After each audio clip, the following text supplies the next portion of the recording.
day, everybody, and welcome to NAWBO NYC's Know Your Elected Officials podcast.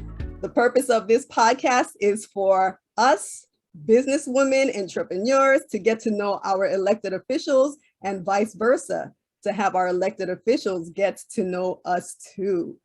This program is being brought to you by NAWBO NYC. NAWBO stands for National Association of Women Business Owners, and we are the New York City chapter, a dynamic group of businesswomen in all fields. The history of NAWBO is steeped in advocacy. Years ago in the 70s, believe it or not, a woman was not able to open a bank account without having her husband co-sign. And from there, they started organizing and passed the law HR 5050, the Women Business Ownership Act, which among other things allowed women to have their own business bank accounts. So that's a bit of our tradition. We are all about connecting with our government leaders, our thought leaders, and just working together to create a business environment that we can all thrive in. Couple of announcements for NAWBO NYC. We have 3 great programs. You can go to NAWBO, NAWBONYC.org for further details. Curated coaching for entrepreneurs. This is a free quarterly small group coaching for women business owners and entrepreneurs designed to help you accelerate growth. You can register at NAWBONYC.org. We also have morning motivational masterminding held every second Tuesday of the month. It's a facilitated breakfast, 8:30 in the morning, where you can share and receive objective advice for the challenges that you're facing. And finally, we have Conversations and Connections, which is a casual, fun, virtual networking event. It's held every third Monday from 6:30 p.m. to 8. And these have thought-provoking prompt questions. That's actually what hooked me to NAWBO. One of the questions was, if somebody asked how they can help you, what would you tell them? And because I had thought it through, a couple of weeks later, when my husband finally turned to me because I had resigned, I was starting my own business, it was creating a little tension in the home. But for some reason, my husband turned to me one day and said, "How can I help you?" And I was like, ding, ding, ding, that was the NAWBO NYC question. That was the question. And I said, I would love to have some software so I can do my estate planning, wills, and trusts more efficiently. And I got it within a matter of days. So it's those kind of questions that help you find your voice, shape your message, and hone your vision. That's what NAWBO NYC is all about. So go to NAWBO, NAWBONYC.org for more information, register for these great events, and join us. I am so thrilled to introduce our featured guest. He is a newly elected congressman, began January 2021. He defeated a long-term congressman who had been in office for 31 years. So he skipped city government, skipped state government. For his first office, he ran for Congress and he won using good old-fashioned get out the vote tactics. He is my congressman representing the 16th Congressional District, which covers Northern Bronx and parts of Lower Westchester County, including New Rochelle, Yonkers, and the city of Mount Vernon. I bring to you no other than Congressman Jamaal Bowman. Congressman, welcome to our podcast. Thank you so much for having me. It's really good to be with you. And thank you for that generous introduction. This hour is going to go really fast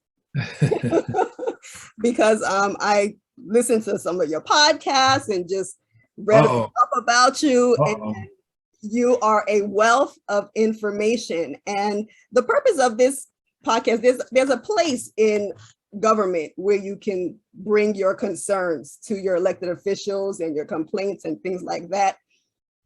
This podcast is a little bit different. It's simply to be a conversation, to get to know the thoughts, the individual, the person, not the, I was going to say politician, but I know you consider yourself a public servant, not a politician. So we are going to get to the heart of who you are. So why don't we start there? Can you tell us at your core, Congressman, who is Jamaal Bowman? Who do you understand yourself to be, and what is your place in this world? Yeah, so great question. So I guess Jamaal Bowman just tries to be a good person, just tries to be a decent person first and foremost. I try to be the person my mother raised me to be, which is just kind and respectful to all people, regardless of background. So that's first. I also try to be a learner and try to really understand people and the world around me and how the world works ultimately. And I also just try to help people. You know, I really am passionate about helping people individually and collectively. You know, the world has so many problems that we need to solve, and I'm just really passionate about trying to figure out how to solve some of the most complex problems. You know, me opening a middle school in the Bronx when I felt the education system wasn't working well enough for our kids, I guess is one example of me solving a problem. You know, I remember a mentor of mine from way back in the days doing a workshop, and this quote never left me. He said, "Don't give me problems, give me solutions." Right. And that mindset right there has kept me focused on, okay, wherever there's a problem, there has to be solutions, and not just one solution, many solutions, and solutions that are also sustainable. So yeah, I just try to be a good person. I try to be a learner, and I try to help people. So I think that's who I am at my core. Thank you very much. What do you think your gifts are? What are you good at? And you know you're good at this. Yeah, I think I'm good at inspiring people. You know, throughout my time in education, when I was a teacher, so my pathway was I was a teacher for a number of years, then a school counselor and dean of students for a number of years, and then middle school principal. And then I, you know, ran for office, won a historic election, as you mentioned, and now I'm in Congress. And you know, throughout all of that time and that experience, I've seen and heard people share with each other and with me how inspiring I have been to them and for them. And you know, when I ran for office, you know, we had a very broad, large coalition that were really excited to help us get out the vote and grassroots organize and campaign and knock doors and phone bank and do all those things. And those things don't happen if people aren't inspired by you. I'm also, and this goes back to being a learner, I'm also a very curious person. I don't know. I guess my mind is like, I have the curiosity of like a child sometimes, you know, where like I'm always, you know, again, just ask a lot of questions, you know, when I meet people and when I meet organizations, like I just want to learn and know. And the more I can listen and learn and ask questions, to your point about questioning, is a very powerful point, because the right question can trigger a part of someone's brain that hasn't been awakened yet, that will put them on a pathway towards new thinking and new behaviors and new outcomes.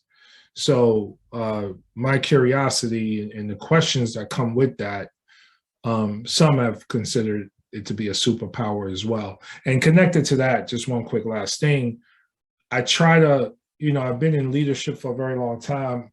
I surround myself with good people, with great people, and I let them do their jobs. And I try to be aware of what I don't know. I know I don't know everything. I know I don't have all the answers. So I try to surround myself with people who are smarter than me, who either know or can find the answers. Yeah.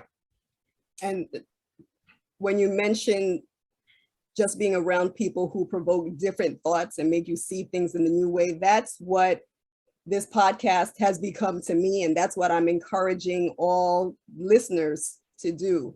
At first, I was like, well, I'm interested in government contracts. It's great to know who your electeds are so you can find out what the issues and needs are so you can see if you can plug in. But instead, in addition to that, I've actually found it wonderful to just be in touch with thought leaders and see how you think, why you think what you're thinking. And that's improving me immensely. So great point. Thank you. And you mentioned surrounding yourself with a great team, just moving into the business side of it, because you mentioned that you did found Cornerstone Academy for Social Action, a middle school in the Bronx. So you were not only an educator, but you were in the business of educating. You had to hire, fire, recruit, handle vendors, finance, forecasting, budgeting, all of those things. So one, how did you go about finding a great team of people to support you? Mm-hmm. And two, what other business lessons did you learn from operating your school? Yeah. So even before going through the process of actually physically opening the school, there's a process of conceiving of a vision and mission for the school. So that all begins in the mind, and then you put it down on paper in alignment with your values, and then you write out a plan. So before we even begin, first you start with the plan, and the plan often starts in the mind, and the plan is rooted in your values, your core beliefs, your philosophy of education, and then your vision and mission for the kind of school you want to open. And that's, I'm talking about it in the education context, but this is in any context, whether you're opening a hair salon, a grocery store, a law firm, whatever it is, it starts with values, core beliefs, mission, and vision. So then, I wrote a proposal, submitted it to the city of New York, argued for it to be opened, not just by myself, but with other stakeholders. So it was me, parents, teachers, students, and other educators making the argument for why my school needed to be open and supported. And then the school was approved. And once the school was approved, because it was a public school, we were able to get funding from city government, state government, federal government, and then additional funding via grants and other outside resources. So yeah, after it was approved, then we needed to share our vision in a way that it helped to recruit and inspire the best people to apply to work at our school. So that was part of the process as well. And the interview process also, you want to make it, at least again, from my perspective in education, we wanted to make it a somewhat rigorous interview process.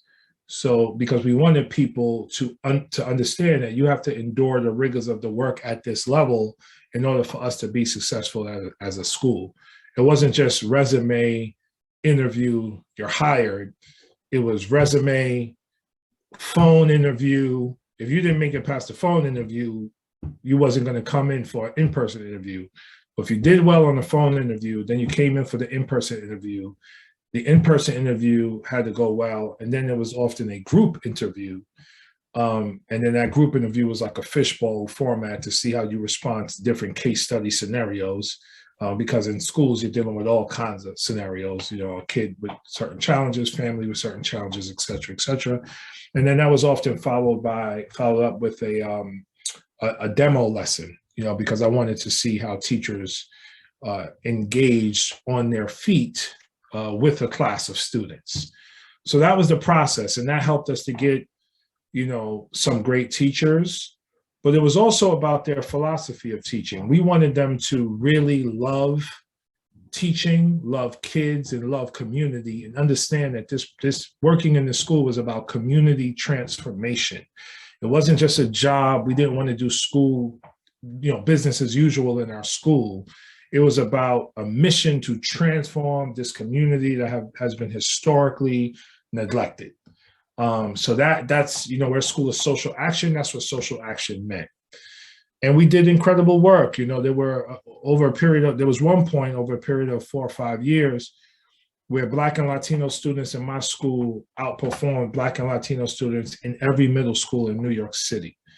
So we had tremendous results and tremendous outcomes also. So it was a lot of fun, and it obviously shaped me and helped prepare me to run for Congress, to win, and now to be a member of Congress.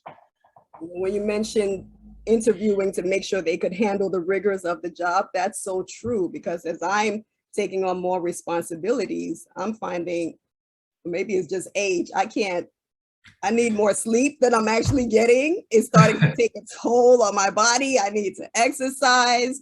I need to eat well. I need to feed my mind. And honestly, it says if you can't run with the footmen, how are you going to keep up with the horsemen? So that's a great tip on finding the right talent and also becoming the right talent as well. And you also mentioned sharing your vision. How do you do that? Because I'm a solopreneur. I'm used to just getting it done myself. But in order to build and scale, I do need to work with a team and support others, have them support me. How do you share your vision and bring people on? Yeah, so, during that time, I would read a lot about leadership and go to seminars and workshops on leadership training. And it was all about a consistent, what we call in education, metacognition, like constantly thinking about thinking and getting as clear as possible on what the vision is that we're trying to communicate, right? Like once you get crystal clear on your vision and your mission, it's easier to communicate that verbally to other people, but you also want to communicate it in writing as well. But then it's not just the communication of it, it's the modeling of the way, right? So you can't just talk about it or write about it, you got to live it as well. So every day in my school, I try to model the behaviors I expect from the teachers and staff that worked with me. And now every day in Congress, it's the same thing. Because after we won the seat in Congress, I had to hire a chief of staff first and foremost, who pretty much runs the show, and then work with the chief of staff. Actually, the chief of staff leads this work. I come in on the back end to hire the rest of the team in alignment with the vision and mission. And then we have to model that behavior every day so that people can know what it looks like. So it becomes the living and breathing culture of the institution that you are growing. So that's how we went about it. And we had a pretty good success rate in terms of not just outcomes for kids, but in terms of, I'm losing the term here, but teacher turnover was very low. The teachers stayed in the school because they believed in the vision and mission. And most importantly, they were a part of it. So yes, I'm the principal and the boss, but it wasn't I'm not a top-down, heavy-handed leader in that way. I really need to hear from teachers and other stakeholders about what they're experiencing and what ideas they have to help run the school. And I run my congressional office in the same way.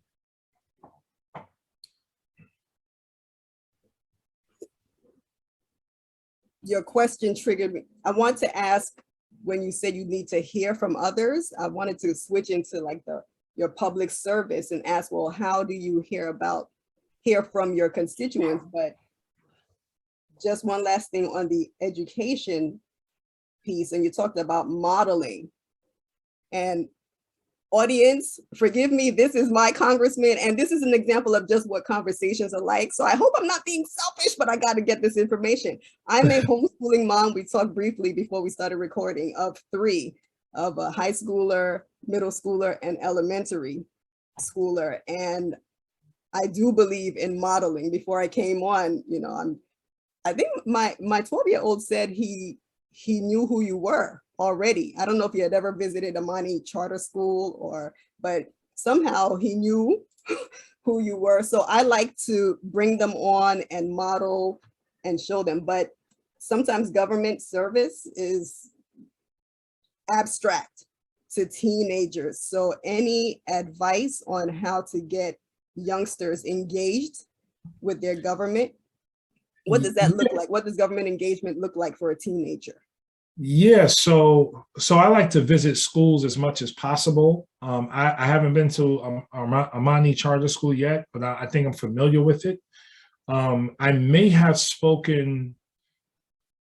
Sometimes I forget where I visited and what Zoom calls I've done and what graduations I've spoken at, but I have spoken at a lot of schools or visited a lot of schools. So he may know me from there. And I do that to your point so that we could bridge the gap between me as a congressperson and children and students and their reality and their lived experiences, because many kids go their whole lives never meeting a member of Congress, or even knowing what a member of Congress does. So that absolutely has to change. And while I'm in office, I'm going to make sure that changes by visiting schools and speaking to students. I'm pretty active on social media. So Facebook, which is, for old people like me. So the kids aren't really on that. Twitter, kids are on somewhat. IG, kids are more on, and TikTok, they're on a bit. So I have a role or an account on those 4 platforms, and I try to communicate as much as possible and as authentically as possible on those platforms, so that people can see, like, I'm definitely not a traditional politician. And ultimately, I'm just a person. So I try to communicate my personhood. And, the last part I would mention, and this kind of transitions to your next question, what I try to do is I try to be really present in the community and as community-centered as possible. So for big events, for small events, just walking down the street, any way I can be present and communicate with the community and get feedback from the community. That's what matters most. We do it via email, we do it via text message, we do it via phone calls and town halls and roundtables and events that we do and other events. And sometimes it's just, like today, we did mobile constituent services in Tuckahoe, and it was very hot. And, I was sitting out there with my staff for a couple hours. I was supposed to be there for 1 hour. I decided to stay longer just because I was in a good conversation with my staff. And I often don't get to see them because I'm in DC, I'm here, I'm campaigning, I'm all over the place. So as we're talking, a gentleman comes over and he's like, what did he say? He was like, you know what? I wasn't going to vote for you again because you're trying to take my Second Amendment rights. But I drove past here twice and I see you sitting out here in the heat. So I had to come over here and talk to you. So this leads to an hour-long conversation in which I'm getting so much information and feedback from this person on so many issues. At the very end, not only did he says, I will vote for you again, but he wanted to take a picture with his daughter. We exchanged numbers, and now we're going to follow up because he's also an entrepreneur, Jamaican brother from Tuckahoe, who does software engineering. So it's about being present, making those connections, and then building relationships, because the bottom line for me is, how do we make sure every single person, especially young people, have a pathway to their own prosperity? And how do we create the environment to nurture them and support them towards their self-determination and to help them find meaning in their lives? I mean, that's my mission. And connecting with people like you and others will help all of us to accomplish that mission. So you're doing your part by going out and making yourself available on social media and in person. What advice would you have for the business community, or the small business owner who wants to start engaging with their elected officials? What would you suggest to them? Yeah, so do the same thing, call us, email us, text us, contact us on social media, be consistent, because our office prides ourselves on having a consistent system in place for us to respond to phone calls and emails and what have you. We've responded to over 163,000 emails, and I've only been in office 2 years, and we've closed over 3,200 cases, but we still miss things, you know what I mean? So, and we have a full system in place to respond and to correspond. So be consistent. Don't just call once or twice and someone doesn't get back to you and you're like, forget government, I don't like government. Don't do that. Continue to maintain contact, be consistent, and you will get someone, and that person is accountable to you. So, and works for you the same way you work for the community, right? And it should be a relationship that helps to meet the needs of you as a small business owner and the constituents. And if both are happy, all surrounding entities will be happy as well, and the business will do well. So just, reach out consistently, and listen. If the elected official doesn't get back to you, then you got a reason to vote them out of office because they're not responding to your correspondence. I'm going to take a quick commercial break here just to, when you mentioned office, to highlight our partner for this podcast, which is Dare to Run. Dare to Run is founded by one of our NAWBO NYC sisters, Rochelle Suissa, and they groom and empower women to run for elected office at all levels, local, state, federal level. And they are having their cohort number 4 leadership training.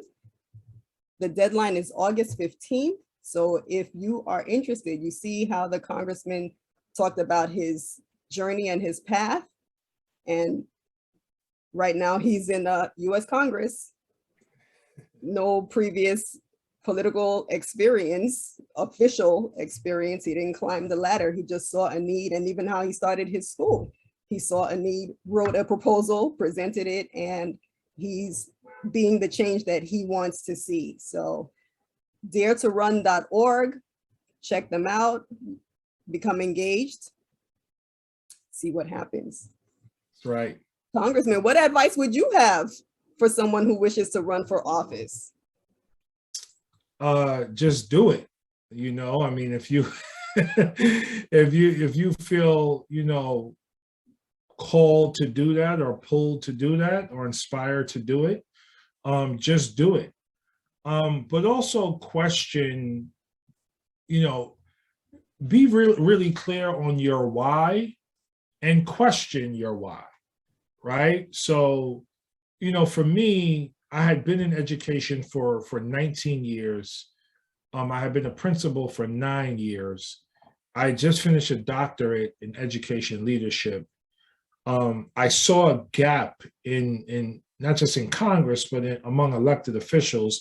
They weren't talking enough about our kids and families, and they weren't making a connection between the social determinants of health and well-being and progress and the reality of our kids and families. So, the year before I decided to run, 34 kids died within the K-12 school system in the Bronx. 17 died via suicide. There was a murder at New Rochelle High School. There was a suicide in Co-op City. And there were other major things happening across the country in which our kids were just either harming others or harming themselves. And I saw some of that in my own school. And no one was talking about it. No one was calling it a crisis. And no one had really made the connections between historical policy harm, neglect, and these horrible outcomes. And in my mind, that was completely unacceptable. So I felt that as a 20-year, 19-year educator, that I could be the one to give voice to those issues in that way. And I did. And you know, it helped me get in, and it continues to drive my work. So, you know, I felt, you know, like ready. Like I felt like I had, you know, put in the work. You know, I wasn't an elected official or a politician, but I was a public servant through education. And I had great relationships in education and through my education organizing. So I spoke to 50 people, 100 people, just to ask them, hey, I'm thinking about running for Congress. What do you think? Got that feedback. And I wanted to talk to people who were going to be honest, who were going to say, like, you're crazy. Don't do it, here's why, or hell yeah, absolutely do it. And I got way more hell yeahs. It was like hell yeahs were first, crazy was second, and no, don't do it was third. There were very few no, don't do it. I mean, literally less than 5 out of that 100. And crazy was okay, because you got to be a little crazy to run for office, especially run for Congress, especially against someone who was there for 31 years, right? So I was cool with crazy. And yeah, so we got some information on how to do it. And then, you know, just a leap of faith. And you take that leap, and what happened was thousands of people literally came out of nowhere to help me win. Whether it was donating $1, donating $5, donating $20. Some people donated thousands of dollars, knocking on doors, making phone calls. You know, I got just a ton of support. So yeah, you want to do it, just do it. But I just wanted to share sort of my process in terms of what led up to it, and my thinking as I approached it. How did the discussion go with your family? Were they part of the decision-making process, or was it that, you know what, I feel called to do this? So family, I'm asking for your support, or it was both. Yeah, it was both. So I definitely felt called. And when I talked to my mom, she was like, of course, you know, my mom has always been my number one cheerleader and supporter. So my mom was like, absolutely. My sisters, I got 4 sisters. They were all like, absolutely. My wife, I could say this now, I didn't really capture it at the time, but my wife was just scared because she didn't know what that meant, you know, to really run for Congress. She doesn't know what goes with that. You know, you turn on the news or CNN or you watch Scandal, you know, politics is a crazy place, right? So she was scared. So she didn't say no, but she didn't really say yes either. And I kind of took it as a yes. And so, but it was tough though. Like it strained my marriage a bit because, you know, she didn't sign up for this, you know what I'm saying? Like, she married me when I was a school principal. I mean, in most careers, I'm on my 3rd career right now. Like, from first as a teacher, then a principal, now congressperson. People stay as a teacher their whole career. Retire with a good pension, they're good to go. People stay as a principal, whole career. I'm on my 3rd thing. So she didn't sign up for that. So it wasn't really fair to her to do it that way. But as we got to the end, you know, and she felt like I was going to win, because she told me after the fact that she thought I was going to get destroyed, and she knew I was crazy for even running. But towards the end, she started to warm up, because I think she felt like a lot of people in the community felt I was going to win. And yeah, so that's how it went down. And when you mentioned she was scared, I heard you mention that I think you started office on January 3rd, and then came January 6th, the attack on. Yeah. Yes. It was crazy too, because so we won the primary, and in this district, when you win the primary, it's a heavily Democratic district, so you're most likely to win, almost guaranteed to win the general. So we won the primary, won the general. Then I went to DC for training and got COVID. That was terrible. Came back for the holidays and then go back to get sworn in. Sworn in January 3rd, insurrection January 6th. And, you know, I wasn't in the Capitol. I was in my office, which is across the street. So I was texting out, telling her I was good. But thank God they didn't turn around and come to the offices, because it could have been really crazy. Crazier than what it was. Well, that aside, have you encountered any surprises in government service? I worked for the New York State Assembly, one of the assemblywomen, and she gave me my foundation. I started as a college intern, went to law school, worked with her after law school, both in Albany and the district office. And the thing that surprised me was after we finally put out a fire, whether it was a constituent complaint or a workshop or whatever it was, there was never a chance to just woosah. It was on to the next and on to the next and on to, and it gave me anxiety until I realized, well, this is part of the nature. Not everything is an emergency, but there are a lot of urgencies when it comes to public service. So once I understood that, I was able to navigate a lot more smoothly. Have you encountered any surprises since you started your public service? Yeah, I was pretty open to sort of expect anything. So I wouldn't really call them surprises. To see how big money and special interests really control how Congress works, and how my colleagues make decisions is you know about it, you hear about it, and you read about it, but to see it up close, it's really it's shocking, especially when you consider how we are not simultaneously meeting the needs of the American people. You know, there are some policies, like we know for a fact, right? Small business is the lifeblood of America. Like, that's how you know you have a healthy economy, when small businesses is thriving. Even though we know this, we allow large corporations to create vertical monopolies and pretty much crush small businesses in many parts of the country. We also allow a system where large corporations are allowed to engage in stock buybacks in a way that builds the wealth of the company and the shareholders, the shareholders, but not shareholders, stakeholders. What's the difference? The board, like the investors. Yeah.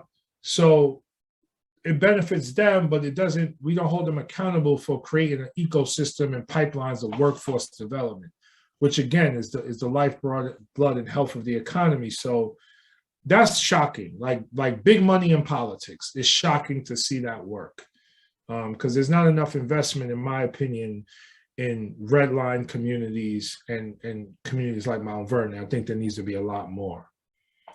You know, when you mentioned big money and how it plays, I heard somewhere that the tax law is written for two types of people, not necessarily the rich and the poor, but for business owners and those who are not business owners.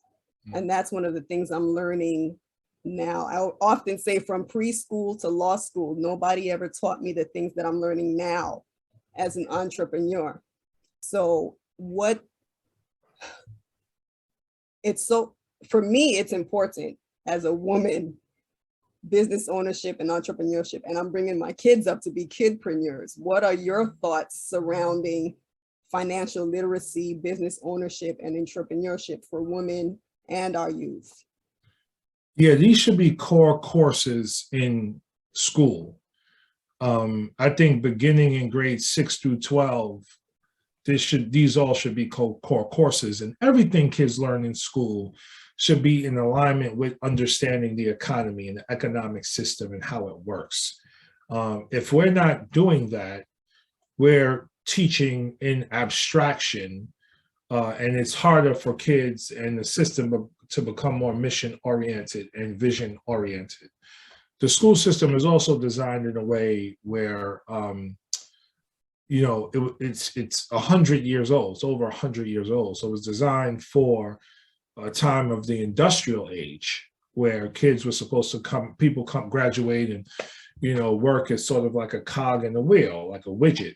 What we need now is entrepreneurship, not just entrepreneurs, but entrepreneurial skills, critical thinking, creative problem solving, collaboration, communication, curiosity. These are entrepreneurial skills, team building, emotional intelligence, social intelligence. All of these are skills that are entrepreneurial, and we're not teaching them in our schools. So that has to happen. The federal government also needs to invest a lot more in developing women and people of color as entrepreneurs. There's not enough capital flowing in the direction of women and people of color and Black people. It's just not. When you compare the capital that flows both from public and private entities into communities, white people get way more capital than Black people, people of color, and women. So it needs to be more capital investment, both from a federal government perspective, but also from a private industry perspective as well. So the education and the investment are two key pieces there for us to really develop a robust economy that works for everyone. Can you make any book recommendations? I would say for like a middle school, since middle school is where you were a principal, any book recommendations on financial literacy or any subject, if you could recommend one book to a team. I mean, I don't know if I would recommend one book. List them. But so on financial literacy, so I'm forgetting the title. There's a couple. So Rich Dad, Poor Dad is one, that we had in our middle school library, just for kids to begin to learn the difference between saving and investing and debt and different terminology and what it means or what it is. There's I'm going to remember it before the end, but that's one that comes to mind right now. There's another book that's an older classic book that talks about wealth as sort of a disposition and a mindset before we even get to the money aspect of it. It's just an approach to life as wealth. Damn, I'm forgetting the name. I'll think of it before we come to the end. But Rich Dad, Poor Dad is one. And if you do, just your staff has my contact information. I'll drop it in the show notes once we upload this. Yeah, I'm gonna scroll through my library on my iPhone because I really want to get the name of this book. I believe I have it here. But please keep going with the questions. I will be able to respond. And those on the Zoom call, if you have any questions, kindly drop them in the chat. We have a few more minutes left with the Congressman. It's just a conversation, so drop it in the chat. And I will say, the reason I reached out to the Congressman was because, it's not showing on my blue screen. There it is. Well, what was that? Oh, you had it. You can see it. I can't see it on mine. No, I can see part of it. No, I can't see. You might have to change that background because you got to show people that. You got to. Okay. Let me take my background off.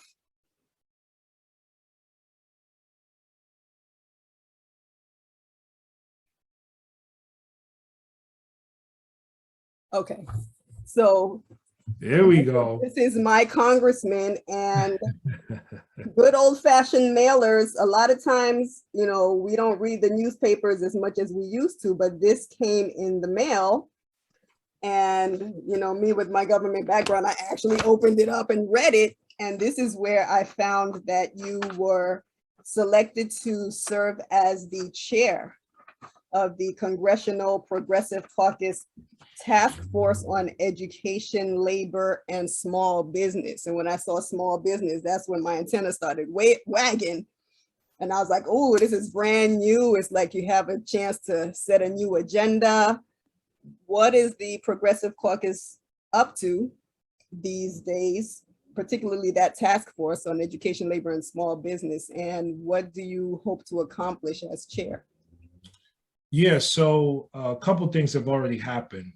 So us passing and working really hard to pass the American Rescue Plan helped to save small businesses with PPP loans. Because as you know, once COVID hit, small businesses were floundering. So those PPP loans really mattered. And we've heard from many who benefited from that we literally saved their businesses and saved their livelihood. So that was one. Two, after Hurricane Ida, we advocated very strongly, along with my colleague Grace Main out of Queens, to make sure that Congress moves resources to respond and support small businesses who were destroyed or damaged by Hurricane Ida. So that was helpful. So those two things are things that we've already done. What I'm doing now, and also in addition to that, we've had some small business roundtables in the district. We've met with CDFIs. Just to learn the lay of the land. One of the reasons why I was excited to meet you and connect with you is because we're having a lot of conversations right now just to learn the lay of the land and just learn what small businesses want and need to continue to thrive. So it's a listening and learning tour right now. We just did a recent one in a new area of the district in Irvington. We've done one in New Rochelle. We're going to do one in Mount Vernon, etc. Mount Vernon is key for me because there are parts of Mount Vernon where there's a bunch of shuttered storefronts, where there's not a lot of small business activity. And I want to do everything in my power to help change that. Even though that's a hyper local issue, whatever we can do to bring in additional resources to help Mount Vernon do that is critical. Two things we've done so far to be helpful. So one is make sure we have more money invested in Minority Business Development Association at the federal level, and we're going to be meeting with them and doing some planning with them. Another is we passed a recent piece of legislation called the CHIPS Act, where America is going to start manufacturing its own microchips again. Like we're going to begin to be a leader in that space once again. We had 5 amendments as part of that legislation, which encourages cooperative microchip businesses, employee-owned businesses, entrepreneurial opportunities, but also with a focus on equity and K-12 education. So education, labor, and small business is all a holistic view that creates pipelines towards community wealth building and economic development. So those are some of the balls we have up in the air right now. But at the core, it's a lot of listening and learning and figuring out where I can leverage myself in my office to best serve small businesses in the district. I think you're on mute. Listeners, you heard it directly from the congressman. He's all about listening and learning. And that was surprising to me when I started serving as VP of Public Policy and started interacting with different legislators on different levels. It's a two-way street. Sometimes we think government has all the answers and we have to knock so they can give us the solutions. And I was surprised and pleased to learn that our representatives are looking to us to bring them the information that they need to make decisions on our behalf. So that's what. Yeah, I mean, you all are on the ground. You're living it every day. So you know better than me what ways in which I can support small businesses, especially the type of small business that you have. Now, if it's on education, I may know more than most because I did 20 years in education. I have a doctorate in education. That's my space. And anything adjacent to that, like children's mental health and human development and all those things. But if, this goes back to what I said earlier, I try to know what I don't know. And when I know what I don't know, I go into a conversation or a relationship, listening and learning and being curious. Once I learn, then I know what to advocate for and what legislation to fight for. It's an African proverb that says one hand washes the other and they both wash the face. So we need each other. We That's are right. at the top of the hour. We have one question. How can our small business concerns be sent to the task force? What's the best way for us to keep in touch with you, Congressman? Yes, so I'm going to drop in the chat. So the website is bowman.house.gov. That's bowman.house.gov. And I'll type it in the chat, bowman.house.gov. And on that website, there will be a link that says contact us or something. So yes, please go to that website, go to contact us, send us everything to that website. Any parting words? No, well, thank you so much for having me. This was an incredible conversation. I love your questions. Thank you for leading and engaging with questions. It's something that I love how you're modeling it, and I hope others model it in the same way. And to the young women out there, you are brilliant and amazing, and we need your ideas to make America, the district, and the world a better place. So you don't have to wait on nobody else to tell you what you need to do. Follow your passion, follow your inner voice, and just make it happen. And just know your member of Congress got your back. And with that, thank you all for making this another successful episode of NAWBO NYC's Know Your Elected Officials.